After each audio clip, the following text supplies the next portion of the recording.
महाराष्ट्र राज्य बहुजन शिक्षक व कर्मचारी महासंघानं या प्रश्नासाठी हा दादा कांबळे यांना न्याय मिळण्यासाठी तसेच पाटील सरांना मुख्याध्यापक पद काय दिले होते ते कायम राहण्यासाठी हा हा हा शाळेतील शिक्षकांच्या वेतनवाढी कार्योत्तर मान्यता मिळावी यासाठी संघटनेच्या वतीनं शिक्षण अधिकाऱ्यांच्या कार्यालयासमोर तसेच जिल्हाधिकारी कार्यालयासमोर सरगर साहेब शिक्षणाधिकारी असताना 8 दिवसाचं आमरण उपोषण केलेलं होतं. बर आणि या आमरण उपोषणामध्ये तत्कालीन शिक्षणाधिकाऱ्यांनी दादा कांबळे यांना मान्यता द्यावी, हा हा 8 दिवसामध्ये प्रस्ताव दाखल करून त्यांना मान्यता घ्यावी अशा आशयाचं संस्थेला पत्र आदेश केला होता.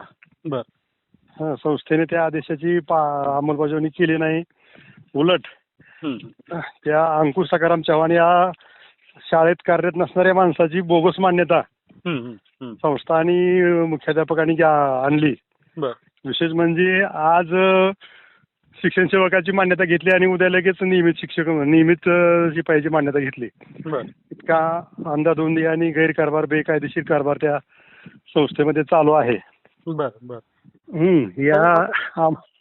तरी आता या संदर्भातली जी काय आपण आता जी माहिती सांगितलेली आहे त्याच्यावर मुख्याध्यापकांनी स्वतः सांगितलेलं आहे की तशा प्रकारे कोणताही पत्रव्यवहार नाही, त्यांच्याकडे काय कागदपत्र असतील तर त्यांनी न्यायालयीन किंवा न्यायालयीन प्रक्रियेत जावं किंवा चौकशी संदर्भात जे काय चौकशीमध्ये जे निष्पन्न होईल ते त्यांनी करावं असं त्यांनी सांगितलेलं आहे. मुख्याध्यापक SIT विशेष तपासणी पथकाकडे याची सुनावणी झाली. शिक्षण अधिकाऱ्यांनी त्या अंकुश सखाराम चव्हाणची बेकायदेशीर मान्यता रद्द करावी म्हणून तशा पद्धतीचा अहवाल SIT कडे दाखल केलेला आहे. SIT मध्ये काय झालं ते पुढे माहित नाही. SIT चौकशी झालेली आहे संघटनेच्या मागणीनुसार. आणि SIT मध्ये तशा पद्धतीनं SITच्या समितीनं सोलापूरमध्ये तशा पद्धतीचा अहवाल समितीकडे दिलेला आहे की बाबा ही मान्यता बोगस आहे, आमच्याकडे त्या अंकुश सखाराम चव्हाणचा कुठलाही प्रस्ताव नाही, आवक जावक जुळत नाही. आणि ते सगळं न्यायालयामध्ये चुकीच्या पद्धतीनं माहिती सादर करून त्यांनी तशा पद्धतीची म्हणजे शरारत आयडीच्या संदर्भामध्ये कारवाई करण्यासंदर्भात त्यांनी मुख्याध्यापक अतिशय चलाख आहे असल्या गोष्टीमध्ये फेराफेरी करण्यामध्ये. आणि मुख्याध्यापकांनी अशा पद्धतीनं खोटनाटं रेकॉर्ड बनवून त्या ठिकाणी दादा कांबळेवरती अन्याय केलेला आहे. तरी सध्या मुख्याध्यापक जे आहेत ते म्हणतात की मागील वेळेस जो त्यांचा व्हिडिओ व्हायरल झाला होता हा दादा कांबळेंच्या संदर्भातला म्हणजे इथं जे कशा प्रकारे शिपाई भरलेला आहे या संदर्भातला जो व्हिडिओ व्हायरल झाला होता त्यावेळेस आता तो व्हिडिओ जनरेटेड आहे असं म्हणतात, AI जनरेटेड आहे किंवा तयार केलेला आहे असं म्हणतात. ते आता ते जनरेट करायचा वगैरे विषयच नाही तर ते त्याला काय फार ते सगळं आर्थिक देवाणघेवाण करून ते सगळ्या गोष्टी त्याचं वाट लावण्यामध्ये ते पटायत आहेत सगळे.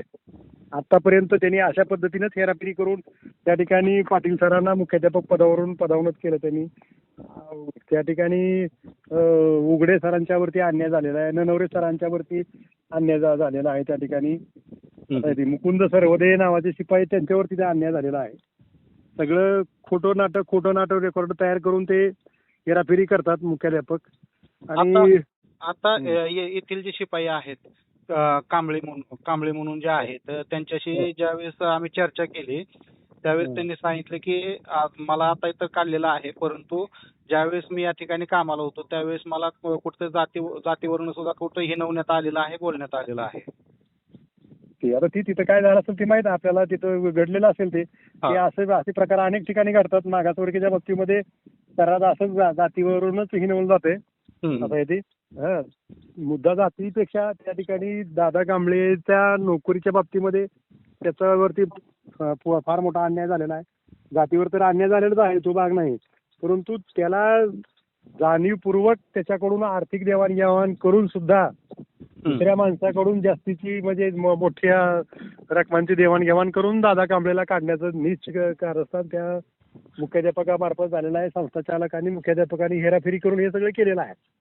या सगळ्या गोष्टी आतापर्यंत शासन दरबारी सिद्ध झालेल्या आहेत. आता या संदर्भातला विषय कसा आहे, आता इथं जे शिक्षण उपसंचालक असतील किंवा शिक्षण अधिकारी असतील यांचा उपोषणकर्त्यांचा ज्यावेळेस संपर्क झाला त्यावेळेस त्यांनी उपोषणकर्त्याला स्वतः त्यांनी सांगितलेलं आहे की शिक्षणाधिकाऱ्यांनी सांगितलं तुम्हाला कायदा माहित नाहीये आणि उपसंचालकांनी सांगितलं की तुम्ही आम्हाला कुठेतरी ब्लॅकमेल करताय म्हणून. कुणाला ब्लॅकमेल करते? कोण ब्लॅकमेल करते? उपोषणकर्ते.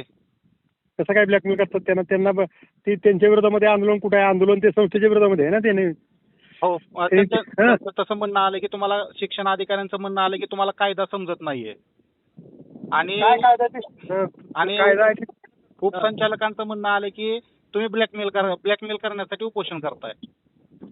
काय नेमकं ब्लॅकमेल काय चाललंय मला ते तर सांगा. काय ब्लॅकमेल करतोय आम्ही? आम्हाला रोजीरोटी मागतोय, आमची नोकरी मागतोय आम्ही. कुठं काय आम्हाला ब्लॅकमेल करायचा विषय कुठं आहे आमचा? काय ब्लॅकमेल? आम्ही ब्लॅकमेल करतोय का?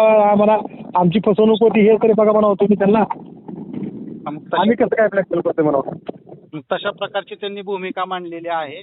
मग आता इथं उपोषणकर्त्यांनी सांगितलेलं की जोपर्यंत शिक्षण अधिकारी येत नाहीत आणि आम्हाला कायदा समजावून सांगत नाही तोपर्यंत आम्ही इथून उठणार नाही, अशा प्रकारची त्यांनी भूमिका मांडलेली आहे. या आमरण उपोषणाला महाराष्ट्राचे बहुजन शिक्षक व कर्मचारी महासंघाचा जाहीर पाठिंबा राहील. संघटनेचे पदाधिकारी सभासद सुद्धा या आमरण उपोषणाला पाठिंबा देण्यासाठी उपस्थित राहतील. सध्या मी हॉस्पिटलमध्ये उपचार घेतोय म्हणून मी तिकडे आलेलो नाही. माझ्यावरती माधवबाग हॉस्पिटल सोलापूरमध्ये उपचार चालू आहे. कर्मचारी उपचार चालू आहे म्हणून मी तिथं आलेलो नाही. तर या आमरण उपोषणाला महासंघाचा जाहीर पाठिंबा राहील आणि महासंघाचे पदाधिकारी सभासद करमाळा तालुक्यातील जास्तीत जास्त सभासद या आमरण उपोषणामध्ये सहभागी होतील. ओके. धन्यवाद प्रतिक्रिया दिल्याबद्दल. हा लढा तीव्रपणे प्रखर करण्यासाठी आम्ही तिथं उपस्थित राहू आणि तिथल्या शिक्षक आणि शिक्षकेतर कर्मचाऱ्याला आम्ही न्याय मिळवून देऊ. ओके. ठीक आहे. ठीक आहे.